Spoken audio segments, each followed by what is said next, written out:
Hello, friends, and welcome back to Malicious Compliance Stories. Even if it's officially your own spot, you can't threaten a child with bodily harm. Being right is not more important than a child's life. In our first story, the driver's foot could have slipped when she was pushing the kid away with the bumper, and he could have been seriously injured. Here we go. Threaten to hit me with your car? Good luck getting your car out. This happened back in 2009. Both of my sons were in middle school and high school, old enough to stay home by themselves. I worked the 5 to close shift at the local chain hair salon. We lived in a condo, and my neighbors were notorious for stealing someone's shoveled parking space. I knew someone was going to take my spot and asked my youngest son if he would start to shovel my spot out when I called him to tell him I was on my way home. I told him it was worth $20 and he was happy to do it. I called him at 9:05 p.m. and he went out to get to work. We had about 6 inches of snow on the ground, and he only needed to shovel enough for my tires to hit blacktop and for me to get out of the car. I get home and see him standing there in no cleared space. I did see a shiny new BMW parked where he said he was going to shovel out for me. I got out of the car and asked him what had happened. This boy burst into tears and told me some woman drove up while he was cleaning out the space and threatened to run him over if he didn't move and let her park where he had just spent 20 minutes shoveling for me. He told her he was shoveling for his mom, who would be there in 5 minutes. She started honking and cursing at him to move. She actually drove the front bumper of her car into him and was threatening him with the car. She almost hit a 12-year-old boy with her car just so she could have a clear parking spot to park her BMW in. The best part? She didn't even live there. She was someone's guest and was supposed to park in the guest parking spot. I parked down in the next lot and walked back to the condo. My son had gone inside and calmed down by then. I checked and he was not injured, just mad and scared. I told him it was not worth someone almost hitting him with their car over a snow-free parking space. I gave him the $20 and told him some people are just evil and to forget about it. I wanted to call the police, but I knew it was her, Rich B, word against a 12-year-old since I'd not seen what had happened. We didn't live in the best area, and the cops mostly could not be bothered with us lesser humans. Since the next day was a snow day, no school, my boys were up playing video games, and my 12-year-old told his brother, who was 14, what happened. My oldest son came out and asked me if what his brother said was true about the woman trying to hit him with her car over a parking spot, and I told him to go look outside for himself. My oldest comes in and asks me what we're going to do about RB. I told him growing up in Baltimore, if someone stole your spot in front of your house like that, we'd just shovel them in to teach them a lesson. My oldest got this look on his face and told his brother to get his coat and boots on and to grab a shovel. Those boys spent from 10 p.m. to 11 p.m. shoveling this woman's car in. They packed so much snow around her car, all you could see was the roof. They took snow from all over the parking lot to pack around her car. I know that I shouldn't have laughed or encouraged them, but I felt it was justice that RB bullied a 12-year-old boy and got her car almost completely packed in with snow. Her car sat there like that for 3 days until the snow started to melt and no one figured out my kids had done it. Maybe next time the RB will think twice about bullying a child for a parking spot in the winter. No, you were absolutely correct to laugh and encourage them. People behave like that because they've never received any comeuppance for their crappy attitudes. And our second story. EM demands my seat because she can't see my disability. I have severe social anxiety. When I get extremely stressed, I get a sharp pain in my right side, which stops me from walking long distances, and sometimes even just walking at all. I had a doctor's appointment, which makes me super anxious since I have to repeat the same stuff about how basically I'm still in the same position as always, and I'm still not getting proper help with certain stuff. Me and my mom get a taxi there, which drains my energy a fair amount, but I deal with it since it's way more better than a bus. We enter the clinic and find that it's busier than usual. There are 10 seats in a small room and 5 people were already occupying them, and them being adults, they were waiting there for children to come out from being seen.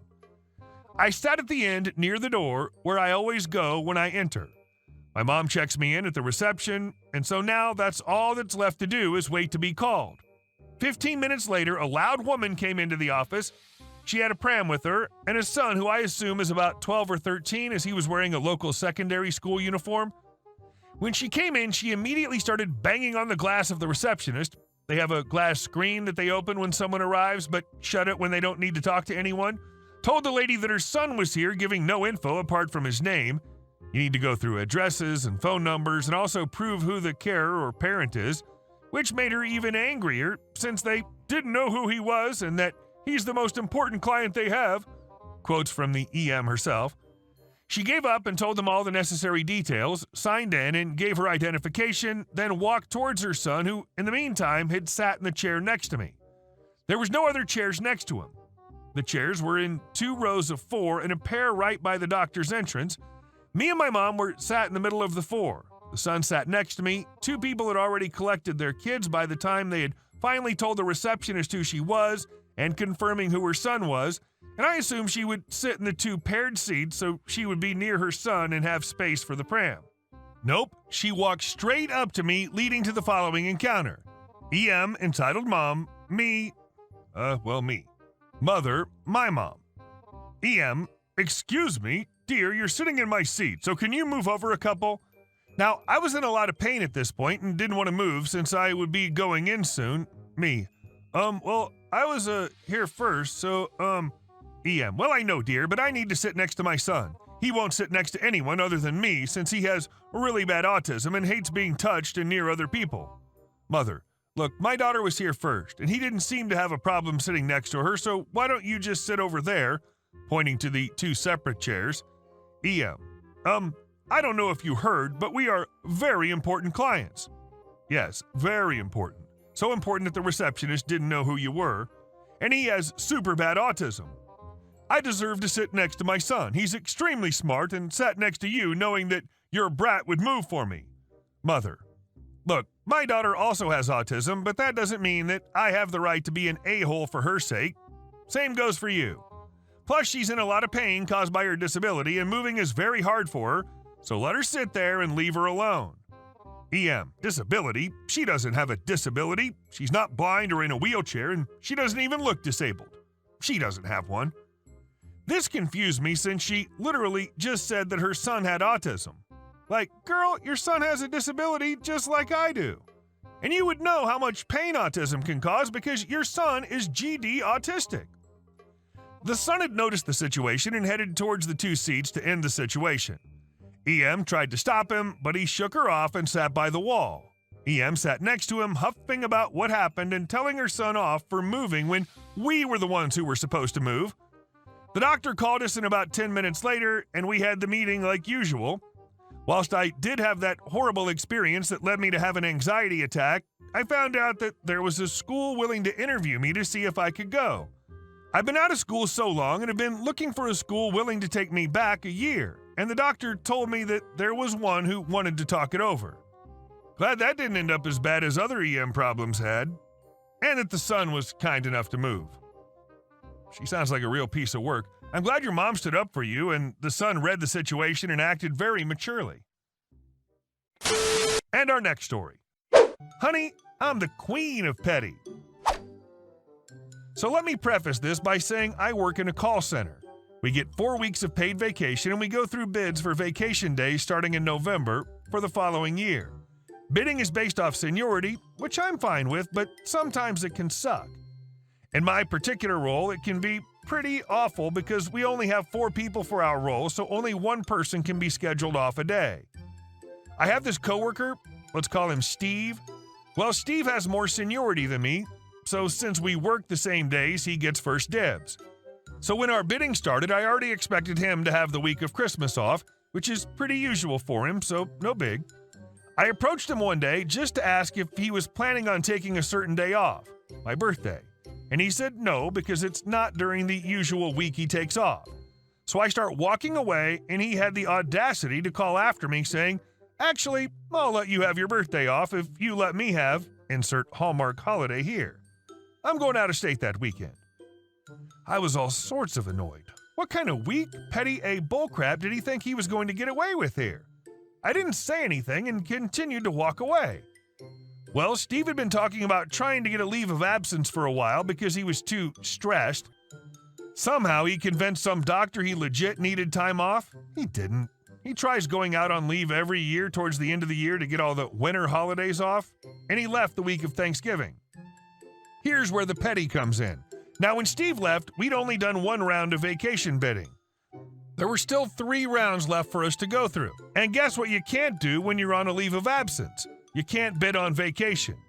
So while Steve was finding himself, or whatever bullcrap he fed everyone else, I was bidding for everything I knew he wanted. Week of Christmas, I got it. My birthday, got it. Kids' spring break week, mine. 4th of July week, oh yeah. Father's Day, no out-of-state trip for you, Steve. And to top it all off, I took his birthday off just for good measure. He still has yet to bring it up, and I know he's seen what days are available and what days aren't. I just can't wait till he brings it up. Edit. So I have an update. Steve has left our role and accepted a new one. However, because he started a new role in a department that did their vacation bid the same time my department did, they still have far more people than my team did. He still won't get any of the days he wants. So it didn't exactly go down as planned, but he's gone and still has to work all the days he would have originally taken off. So I'll accept that win. And our last story. Entitled brother steals my car over being kicked out. This happened to myself and my husband about a week ago and thought everyone would get a kick out of it. Here's people involved. EB, entitled brother, EG, entitled girlfriend, M, myself, and H, hubby. So the backstory is my hubby had decided he was going to kick out his EB and EG because they'd gone against the rules of our household and whenever they would borrow our car a few days before everything happened. Myself and hubby were packing up his EB and EG stuff when my hubby was going through one of their bags and found a tiny baggie with white powder of common sorts, and we had to call a police officer out to our place. It was confirmed as something we really didn't need to get in trouble for and have the officer properly get rid of. Arrangements were made and the officer had gotten rid of the baggie, which my husband definitely decided that his EB and his EG were to be permanently kicked and not to come back to our place and completely banned from borrowing our vehicle. Now we're in the present. A few days later, my hubby was in the process of getting ready to take our oldest son down to his bus stop and fully realized that our vehicle wasn't in the parking lot. He waits to put our oldest son on the school bus and immediately calls the police and files a police report and reported our vehicle as stolen. One of the very few text messages the EB had sent was that he went in for court, but yet doesn't call or knocks on our door.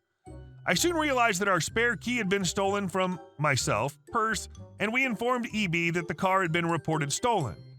He proceeded to tell my hubby that he had left it with the spare key over by the courthouse. I called the cop who was at the courthouse and he informed us that the vehicle was not in the area where the info was given.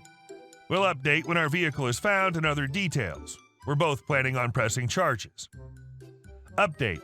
I did get the car back after the police called me saying they found my plate in someone else's car, and while they were being arrested for other things in the car, turns out EB sold my car to a junkyard for $350 and the junkyard cut the entire exhaust system and some sensors.